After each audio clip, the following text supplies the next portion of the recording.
رہنما پاکستان تحریک انصاف عمران خان کا کہنا ہے کہ امریکہ اپنی 16 سالہ ناکامیوں کا ملبہ پاکستان پر ڈال رہا ہے، جبکہ پاکستان نے دہشت گردی کے خلاف جنگ میں سب سے زیادہ قربانیاں دی ہیں اور اب ہمیں ہی ذمہ دار ٹھہرایا جا رہا ہے۔ ایسا کیوں ہوا؟ ایک ملک کی معیشت برباد ہو گئی اور ہمارے قبائلی علاقے بھی تباہ ہو گئے۔ بنی گالہ میں پریس کانفرنس سے خطاب کرتے ہوئے چیئرمین پاکستان تحریک انصاف کا کہنا تھا، جو ڈونلڈ ٹرمپ نے جس طرح کی سٹیٹمنٹ دی پاکستان کے خلاف، اور اس کے بعد جو امریکہ سے مزید اور وارننگز آئیں، ایک ہمیں واچ لسٹ پہ ڈال دیا ہے کہ مائنورٹیز کو ہم صحیح نہیں ٹریٹ کرتے، اس کی بھی میں ابھی بات کروں گا۔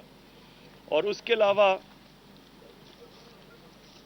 جو ایک ملک نے سب سے زیادہ قربانیاں دی کسی اور کی جنگ کے لیے، اور اسی کو اب وہ ذمہ دار ٹھہرا رہے ہیں، وہاں جو افغانستان میں ان کی ناکامی ہوئی، 16 سال وہ جنگ لڑتے رہے ہیں، ناکام ہوئے، تو وہ پاکستان کے اوپر ہی پورا بوجھ ڈال رہے ہیں۔ میں اس کے اوپر جو سب سے آج بات یہ کرنا چاہتا تھا کہ یہ کیوں ہوا ہے، یہ کیا وجہ ہے کہ ایک ملک قربانیاں بھی دے رہا ہے، اس کی اکانومی کو اربوں ڈالر کا نقصان ہو رہا ہے، اس کے لوگ مارے جا رہے ہیں، اس کے پورا قبائلی علاقہ ہم نے تباہ کر دیا ان کے کہنے پہ، اور اس کے باوجود وہ ملک کو برا بھلا کہا جا رہا ہے، ذلت مل رہی ہے۔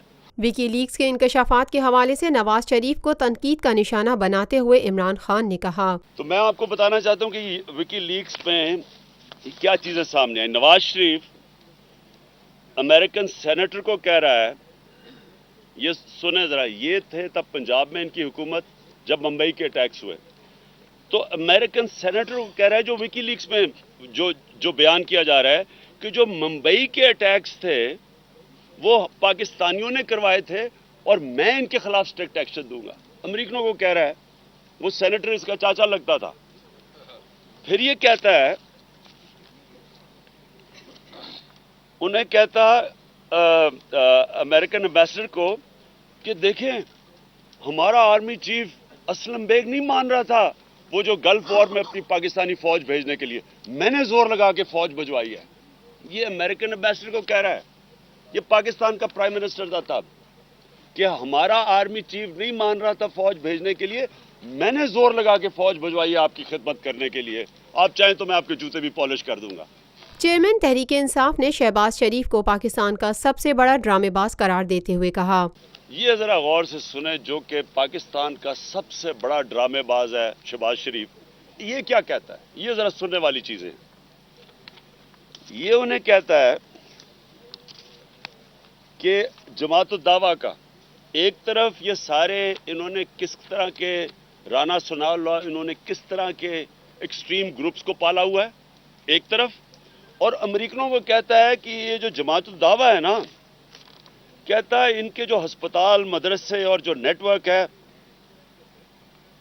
ان کو ہم ٹیک اوور کرنا چاہتے ہیں، لیکن ہمیں آپ سے انفارمیشن چاہیے کہ کسی طرح ہم عدالتوں میں ان کے خلاف کارروائی شروع کر دیں۔ یہ امریکن امبیسڈر کو پاکستان کا اس وقت یہ چیف منسٹر تھا وہ کہہ رہا ہے جماعت الدعویٰ کے خلاف۔ پھر یہ ان کو کہتا ہے، اب یہ سب سے انٹرسٹنگ چیز ہے، ابھی بھی نواز شریف کہتا ہے کہ میں نے وہ عدلیہ کی تحریک میں پوری شرکت کی، ہماری وجہ سے عدلیہ آزاد ہوئی۔ پاکستان کے امن کو افغانستان کے امن سے مشروط قرار دیتے ہوئے چیئرمین تحریک انصاف کا کہنا تھا، پاکستان از the country that is most interested in peace in Afghanistan. If there is one country in the world that wants peace in Afghanistan, that's Pakistan. We stand to lose the most if Afghanistan is destabilized. To blame Pakistan for the chaos in Afghanistan is a travesty of justice. It's something which is deliberately being done to fool the people of United States.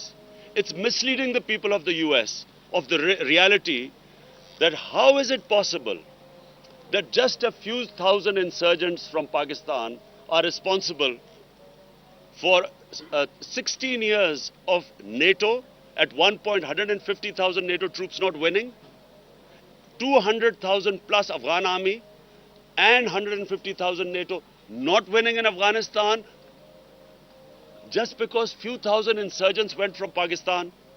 Is this plausible? In my opinion, this is exactly how Cambodia was destroyed during the Vietnam War. Cambodia was blamed for insurgents coming in and the reason why the Americans were not being successful in Vietnam. They bombed Cambodia, destabilized Cambodia. Pol Pot took over and 1 million Cambodians died because of that destabilization. Pakistan has suffered, a country that had nothing to do with the war on terror. 70,000 people dead, over $100 billion lost to our economy. We were told to do an operation in North Waziristan. Pakistan cleansed North Waziristan. 1 million people were made IDPs, internally displaced from North Waziristan. And still 50% of Afghanistan is, despite Pakistan clearing up North Waziristan, still half of Afghanistan is in Taliban hands. So who's responsible for this?